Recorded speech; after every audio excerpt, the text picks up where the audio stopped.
నమస్తే మిత్రులారా, నేను మీ శ్రీనివాస్ చౌహాన్ అడ్వకేట్. మిత్రులారా, మహిళ యొక్క ఆస్తి పైన ఎవరికైనా హక్కులు వస్తాయా? మిత్రులారా, మన దేశంలో హిందూ వారసత్వపు చట్టం 1956 అమలు ఉన్నది.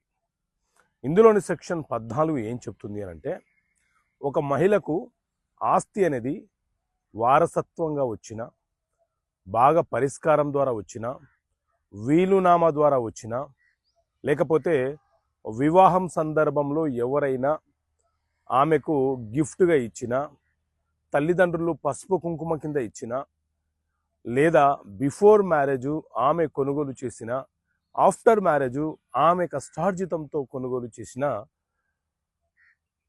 అలాగే తల్లిదండ్రుల మీద ఆమె వాటా కోరుతూ కేసు ఫైల్ చేసినప్పుడు ఆమె యొక్క వాటా వచ్చిన సందర్భాలలో ఆ ఆస్తుల మీద ఆమెకే పరిపూర్ణమైనటువంటి హక్కులు ఉంటాయి.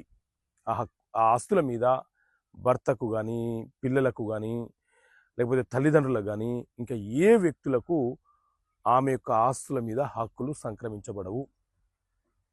ఆమె ఎవరికైనా వీలునామా రాయవచ్చు, గిఫ్ట్గా ఇవ్వవచ్చు, అమ్మకాలు కొనుగోలు చేయవచ్చు, ఏ ట్రాన్సాక్షన్ అయినా చేసుకునే హక్కు ఆమెకు ఉంటుంది.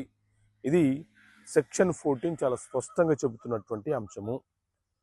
ఓకే మిత్రులారా, థ్యాంక్ యూ. జై హింద్.